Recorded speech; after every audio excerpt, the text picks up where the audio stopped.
왜 조심해야 되는지 단도직입적으로 살펴보겠습니다. 뇌졸중 1에서 위험하다.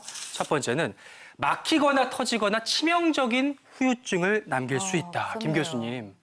네, 뇌졸중에는 두 가지 종류가 있습니다. 네. 뇌혈관이 터져서 발생하는 뇌출혈과 뇌혈관이 막혀서 혈류가 차단되거나 뇌혈관이 좁아지면서 혈류가 일정 수준 이하로 감소하게 되면 뇌세포가 죽는 뇌경색이 발생하게 네. 됩니다. 네. 자료 화면을 한번 보시면요. 네네. 좌측에 보이는 사진이 우측 위입니다. 좌측 위입니다. 뇌혈관 폐색을 보여줍니다. 지금 좌측 사진에 보시면 혈관이 이렇게 쭉 잘 보이는 게 보이는데 네. 화살표를 중심으로 해서 길이 우측으로 끊겼어요. 네, 끊겨 있는 네. 혈관이 폐색된 소견을 볼 수 있습니다. 어.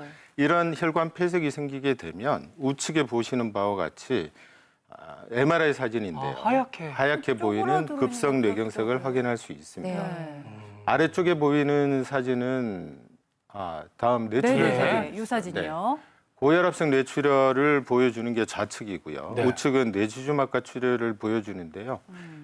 좌측에 그 하얗게 보이는 동그란 빨간 동그라미로 돼 있는 부위가 네네. 고혈압성 뇌출혈, 피가 고여 있는 부위를 보여주는 사진입니다. 덩어리 같은 게. 그리고 우측은 뇌지주막과 출혈이라고 하는데요. 네네. 우측 아래쪽에 좀 사진이 작긴 하지만 네. 혈관이 꽈리처럼 부풀어 올라 있다가 저기 작게요. 네, 터지게 되면 지금 나비 모양처럼 피가 하얗게 지금 보이는 퍼져 있는 그런 출혈이 뇌지주막과 출혈이 됩니다. 네.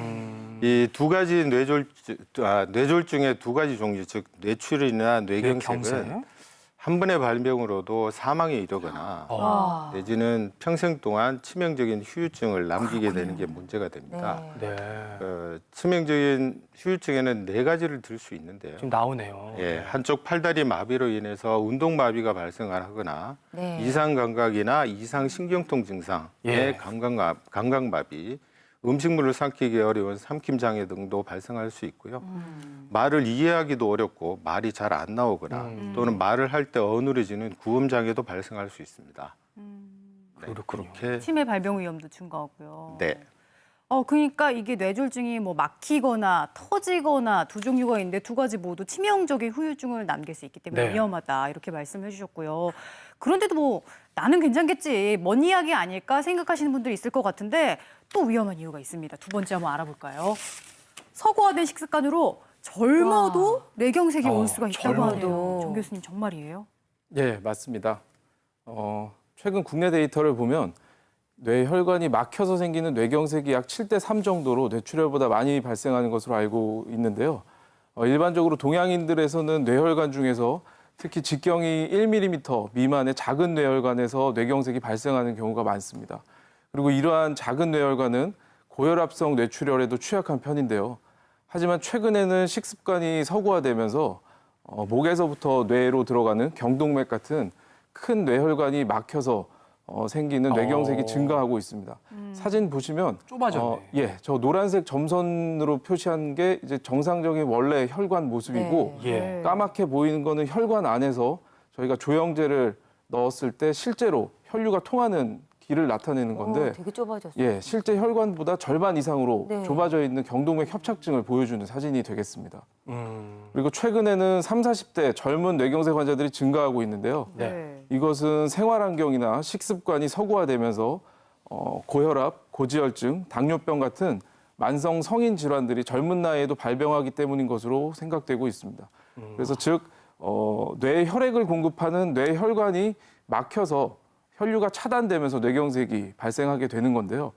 특히나 여름철에는 피떡, 즉 혈전이 막혀서 생기는 뇌경색이 많이 발생하고 있습니다. 네. 그렇군요. 생활 습관 관리 정말 잘해야 될 텐데 관련한 예방법 잠시 후에 전해드리겠습니다.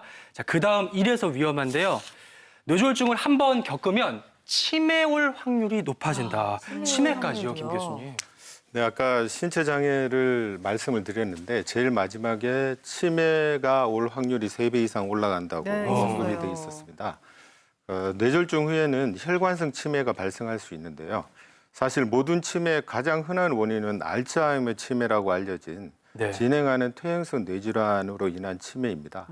그 이후로 많은 원인이 뇌졸중 이후에 발생하는 혈관성 치매에 해당이 되고요.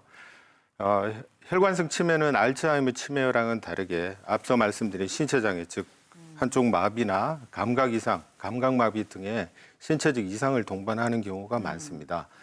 그래서 이 두 번째 원인에 해당되는 혈관성 치매를 예방하려면 결국은 뇌졸중을 예방을 해야 네. 이로 인한 뇌졸중, 이 혈관성 치매도 막을 수가 있겠습니다. 네, 참 후유증이 무섭다는 생각이 드는데요.